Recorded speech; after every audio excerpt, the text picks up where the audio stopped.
আমি রিক্সা চালাই। বিয়ে করেছিলাম আজ থেকে 1 বছর আগে। আমার মতোই গরিবের মেয়েকে বউ করে এনেছিলাম আমি। অভাবে সংসারটা খুব সুন্দর করে সাজিয়ে নিয়েছিল। আমি বুঝতে পারি যে বউ আমায় খুব ভালোবাসে। আমি যখন রিক্সা নিয়ে বাড়ি ফিরি, ও আমার জন্য গোসলের পানি এনে দেয়। মাঝে মাঝে অবশ্য আমিও এনে দিই। বাড়িতে কারেন্ট নাই, খেতে বসলে ও পাখা দিয়ে বাতাস করে। গরমের রাতে দুজনে অদল বদল করে পাখা দিয়ে বাতাস করি। ভবিষ্যৎটাকে সাজানোর গল্প করি দুজনে। গল্প করতে করতে কখন যে ঘুমিয়ে যেতাম বুঝতে পারতাম না। রিকশায় বড় বড় সাহেবরা তাদের বউকে নিয়ে উঠত। দুজনে মিলে অনেক গল্প করত।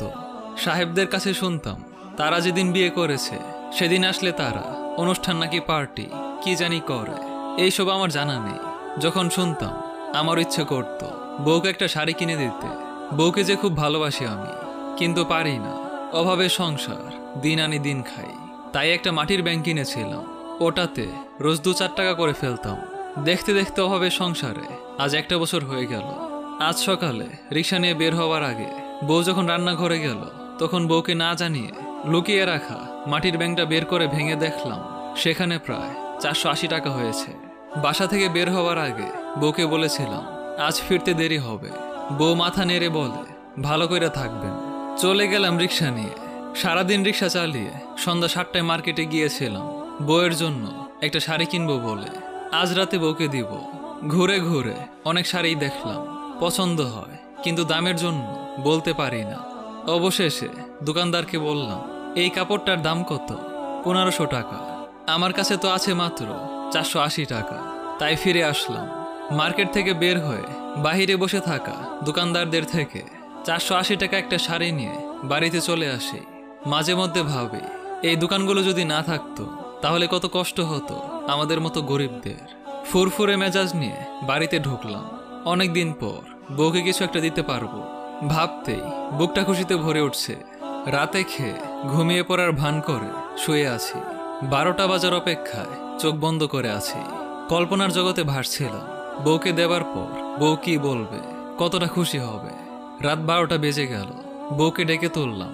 ডেকে তুলে বউয়ের হাতে শাড়িটা তুলে দিয়ে বললাম, বউ, আজ আমাদের বিবাহ বার্ষিকী। আজকের তারিখে তুমি আমার এই কুঁড়ে ঘরটাতে এসেছিলে। আমার পক্ষ থেকে তোমার জন্য এই ছোট্ট উপহার। বউ শাড়িটা বুকে জড়ায়, চোখ দিয়ে পানি ঝরতে থাকে ওর। তারপর উঠে গিয়ে ট্রাঙ্কটা খুলে শাড়িটা রেখে দেয়। তারপর কি যেন বের করে। আমি উকি মেরে দেখার চেষ্টা করেও দেখতে পাই না। বউ ট্রাঙ্কটা বন্ধ করে আমার হাতে একটা শার্ট দিল। কিছুটা অবাক হয়ে গেলাম আমি, কারণ টাকা পেল কোথায়? জিজ্ঞাসা করলাম, টাকা পেলে কোথায় তুমি? অনেকদিন আগে থেকে প্রতিদিন 1 মুঠো করে চাল খাবার চাল থেকে আলাদা করে জমিয়ে রাখতাম। জমিয়ে জমিয়ে কিছুদিন আগে পাশের বাসার ভাবির কাছে বিক্রি করে দিছি। সেই টাকা দিয়ে শার্ট কিনছি।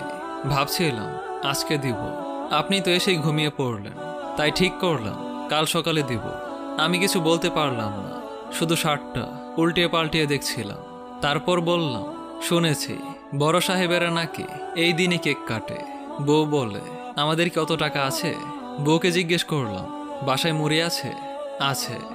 যাও সরিষার তেল দিয়ে মুড়ি নিয়ে এসো, সাথে একটা কাঁচা মরিচ আর একটা পেঁয়াজ আনিও। আচ্ছা দাঁড়ান আনতেছি। টিনের ফাঁকার জানালা দিয়ে চাঁদের আলো আসছে।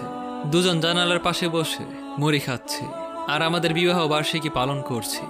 সব না পেলেও যতটুকু পেয়েছি ততটুকুই বা কতজন পায়? এই চিন্তাধারা যাদের মধ্যে থাকে কষ্টের পৃথিবীতে তারাই প্রকৃত সুখী। অতিরিক্ত প্রত্যাশা, স্বপ্ন কোনো মানুষকে সুখে থাকতে দেয় না।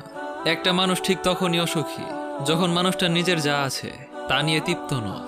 আরও চাই, আরও চাই, অনেক বেশি চাই। কতটুকু পেলে তার চাওয়া সমাপ্তি ঘটবে তা হয়তো সে নিজেও জানে না। চিন্তাধারার পরিবর্তন না আনলে জীবনে সুখী হওয়া মোটেও সম্ভব নয়।